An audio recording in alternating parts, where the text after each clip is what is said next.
베트남, 라오스 여행을 이틀 앞두고 이재형. 모레 아침 그토록 별로왔던 베트남과 라오스 여행을 떠난다. 설 이전에는 돌아와야 하니까 한 달 반 정도의 여행이 될 것 같다. 당초 지난 10일에 출발하려고 항공편 예약까지 하였으나 손자를 보는 날이 길어지면서 어쩔 수 없이 출발일을 9일 연기하였다. 당초 50일 정도로 하여 태국 북부까지 여행하기로 하였으나 일정이 10일 정도 줄어들면서 아무래도 태국은 포기하여야 할 것 같다. 작년 여행에는 집사람과 함께였으나 이번엔 나 홀로 여행이다. 그래서 이번엔 선택지가 훨씬 넓어져 오지 중심으로 여행하려 한다. 먼저 하노이를 거쳐 사파에서 5일 정도 머무를 예정이다. 그 다음에는 파카를 거쳐 하장으로 간다. 하장에서는 산악순환도로인 하장루프와 베트남과 중국의 국경선에 있는 아시아 최대의 폭포, 반지옥 폭포를 둘러보려 한다. 오토바이로 10km 6박 7일 정도 일정으로 계획하고 있다. 그 다음에는 내가 베트남에서 가장 좋아하는 곳, 님빈으로 가서 사나흘 정도 쉴 생각이다. 베트남 여행이 끝나면 하노이에서 라오스 루앙프라방까지 26시간 슬리핑 버스를 타고 간다. 루앙프라방에서 아름다운 산골마을 농키아우와 강변마을 무앙아이로 가서 5일 정도 보낸다. 기분이 내키면 방비행도 들릴 생각이다. 방비행 그 자체보다는 루앙프라방에서 방비행으로 연결되는 도로의 경치가 너무나 아름답다고 하기 때문이다. 라오스의 수도 비엔티안을 거쳐 남중부의 탁핵으로 간다. 그곳에서 약 400km 거리가 되는 탁핵루프를 오토바이로 일주한다. 그런 다음 남부의 교통요지인 사바나켓으로 가서 태국이나 베트남의 다낭으로 이동할 계획이다. 기분에 따라서는 팍세나 시판돈으로 갈 수도 있다. 이번 여행에는 두 가지 신무기를 장착하였다. 하나는 베트남 시외버스 예약 앱. 이젠 여행사에 가서 물어보고 티켓팅할 필요가 없다. 앱으로 직접 예약하면 된다. 다른 하나는 트래블 웰렛, 환전 카드이다. 지금까진 국내에서 달러로 환전해서 현지 화폐로 다시 환전하였다. 환전 수수료도 많이 들고 돈을 간수하기도 힘들었다. 이젠 이 카드 한 장으로 현지에서 현지 화폐를 뽑아 쓸 수 있어 수수료도 안 들고 현금도 많이 지닐 필요도 없다. 이번 여행에서는 지역 간 이동은 버스, 지역 내 이동은 오토바이를 이용할 계획이다. 안전에 주의하면서 사고 없이 여행을 마쳤으면 좋겠다. 베트남, 라오스 여행 출발 하루 전. 내일 인천공항에서 오전 11시에 출발하는 하노이행 비행기를 타야 하므로 내일 새벽 5시 반에 집을 나서야 한다. 오늘 오후부터 여행짐을 꾸리기 시작했는데 손자가 하도 설치는 바람에 집중이 안 된다. 정신이 하나도 없다. 대충 짐을 꾸렸는데 아마 틀림없이 빠진 것이 몇 개는 있을 것 같다. 내일 첫 숙박지에서 차분히 짐을 점검해봐야겠다. 요즘은 해외여행할 때 제일 신경 쓰이는 것이 휴대폰이다. 숙박, 교통 예약에다 길 안내까지 핸드폰에 의존하다 보니 핸드폰에 뭔가 문제가 생기면 졸지에 국제미아가 된다. 정말 요즘은 핸드폰이 신이다. 핸드폰과 관련하여 챙길 것이 많다. 핸드폰 2개, 태블릿 PC, 이어폰, 충전기, 보조 배터리, 외장 SD 등 종류도 많은데다 예비용까지도 함께 챙겨야 한다. 통신도 중요하다. 이전에는 와이파이 도시락을 들고 다녔는데 언제 어디서나 통신이 가능해 편리하지만 휴대화 관리가 귀찮고 값도 너무 비싸다. 그래서 이번엔 해외 어디서나 데이터 통신이 가능한 바로라는 로밍 서비스와 유심카드를 이용하기로 했다. 현재 사용 중인 핸드폰은 바로, 예비용으로 가져가는 구핸드폰은 유심카드를 이용하려 한다. 유튜브에서 다이소에 가면 여행에 편리한 상품이 많다고 해서 들렀다. 값싼 아이디어 상품이 많았다. 옷의 부피를 줄이는 반진공 수납봉투, 목베개, 셀카봉, 여러가지 수납용품, 이어폰 등등 2만원 어치를 사니 한 보따리이다. 베트남, 라오스 여행 3사파 도착. 오늘은 여행을 떠나는 날이다. 인천공항 11시 10분 발이라 새벽 5시 반에 집을 나왔다. 인천공항엔 여행객은 많지 않았으나 검색대를 13만 열어놓아 검색대를 통과하는데 거진 1시간이나 걸렸다. 항공편은 저가 항공 중에서도 저가인 비엣젯이다. 인터넷에서는 악명 높은 항공사인데 나는 거부감이 없고 만족한다.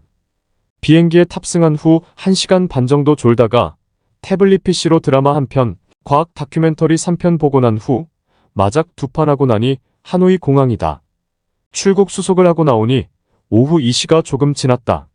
오기 전에 오후 4시에 공항에서 사파로 가는 버스가 있다는 것을 확인했으므로 베트남 교통예약 앱 VEXERE로 버스 예약을 하려고 하였다. 이럴 수가. 한국에서 잘 되던 앱이 여기선 안 된다. 이리저리 확인해보니 앱에 문제가 있는 것이 아니라 통신이 원활치 못한 것 같다. 낭패다. 이 차를 못하면 6시 이후 차를 타고 가 한밤중이나 새벽에 도착하여야 한다. 물어볼 데가 없다. 여행정보센터는 보이지 않고 온통 환전상과 심카드 판매상 뿐이다. 몇 사람에게 물어보는데 마침 어느 환전상이 자신이 버스 예약일도 하고 있다고 한다. 원래 요금은 16불인데 20불을 받는다. 그 대신 일을 아주 매끄럽게 처리해준다. 덕분에 쉽게 버스에 탈 수 있었다. 차를 타고 보니 최근에 등장한 고급 슬리핑 버스이다. 지금까지 슬리핑 버스를 여러 번 타보았는데 이번이 최고이다. 보통 슬리핑 버스는 3열 40석 정도이지만 이 버스는 2열 24석이다. 그래서 폭도 넉넉하고 길이도 길어 다리 뻗기도 한결 쉽다. 완전히 캐빈형으로서 커튼만 치면 프라이버시가 완전 보장된다. 각 캐빈마다 TV가 있고 의자에는 안마기 기능까지 있다. 이 정도면 하루 종일 버스를 타도 괜찮을 것 같다. 사파에 도착하니 밤 9시 정도 되었다. 베트남은 지금 건기이지만 이곳은 높은 지대라 습기가 많다. 밤 안개가 자욱이 끼어 10여 미터 앞의 건물에 휘황찬란한 불빛이 뿌옇게 보인다. 짙은 안개로 길바닥도 축축하다. 정말 분위기 죽인다. 파리는 안개에 젖어라는 옛 영화가 있었는데 완전 그 분위기이다. 그런데 분위기 죽이는 건 좋지만 숙소에서 습기를 제대로 관리하려나 모르겠다. 싸구려 숙소의 인조대리석 복도는 습기로 물기가 흥건하다. 이런 추운 날 이부자리까지 눅눅하면 그야말로 최악이다. 다행히 방은 냉기가 돌지만 걱정한 만큼 습기가 많지는 않다. 가져온 전기 매트를 침대에 깔려는데 이미 큰 매트가 깔려있다. 침대에 들어가니 뜨끈뜨끈하다. 덕분에 오늘 밤은 푹 잘 수 있을 것 같다. 베트남 라오스 여행 사사파의 안개 속을 헤매다. 방 안의 공기는 차갑지만 전기 매트로 잠자리는 따뜻하니 견딜만하다. 공기가 차다 보니 자꾸 코가 막혀 숨쉬기가 힘들어 일찍 깼다. 새벽 4시에 일어나 방 안 온도를 보니 14도, 이곳 고도는 약 500m 정도이다. 설악산 소청봉 정도의 높이이다. 잠도 오지 않아 태블릿 PC로 영화를 보면서 짐 정리를 했다. 공기가 차니 이불 밖으로 나가기가 싫다. 많은 사람들이 사파라 하면 아주 깡촌이라 생각하지만 그렇지 않다. 시가지 인구가 거의 10만에 가까우며 대형 호텔을 비롯하여 대형 음식점, 유흥업소 등이 시가지 전체에 빽빽이 들어서 있다. 게다가 옛날 상간 마을이 큰 시가지로 변했기 때문에 난개발의 전형을 본다. 좁은 길이 거미줄처럼 얽혀 있으며 건물들이 제멋대로 자리하고 있다. 차와 오토바이, 사람이 뒤엉켜 좁은 시내는 그야말로 엉망진창이다. 아침에 호텔을 나와 발길 닿는 대로 걸으며 시가지 구경을 했다. 짙은 안개가 거쳐지지 않고 있다. 안개가 아니라 구름인지도 모른다. 그러고 보니 안개와 구름의 차이가 뭔지 모르겠다. 가랑비인지 아니면 안개의 물방울인지는 모르겠지만 우산을 쓰기도 그렇고 안 쓰기도 그런 애매한 상태이다. 사람들과 자동차, 오토바이 사이를 헤집고 돌아다니니 금방 피로해진다. 시내 중심가를 둘러봤으니 이제 시 외곽과 사파를 세계에 알린 그 다랭이 논을 보러 가야겠다. 오토바이를 렌트하려는데 도무지 렌트 가게가 보이지 않는다. 거의 1시간을 돌아다니다 겨우 렌트를 했다. 일요일 오전까지 나흘에 60만 동을 달라는 것을 50만 동으로 깎았다. 렌트한 오토바이를 타고 출발했는데 주유소를 찾기가 어렵다. 이때부터 시작하여 뭔가 일이 자꾸 꼬인다. 한 문제를 겨우 해결하면 금방 또 다른 문제가 발생한다. 진짜 고생직사게 했다. 오토바이로 사파 시가지를 2시간 정도 돌아다니니 피로가 몰려온다. 서툰 운전으로 엉켜있는 차와 오토바이 틈을 빠져나가는 일이 보통 일이 아니다. 복잡하기만을 따진다면 서울보다 더하다. 게다가 안개는 더욱 짙어지고 빗줄기도 점점 세진다. 일단 오늘 숙박지로 가서 짐을 풀고 좀 쉬어야겠다. 오늘부터 4박을 할 곳은 사파 시가즈에서 10km 정도 떨어진 타반 마을의 홈스테이다.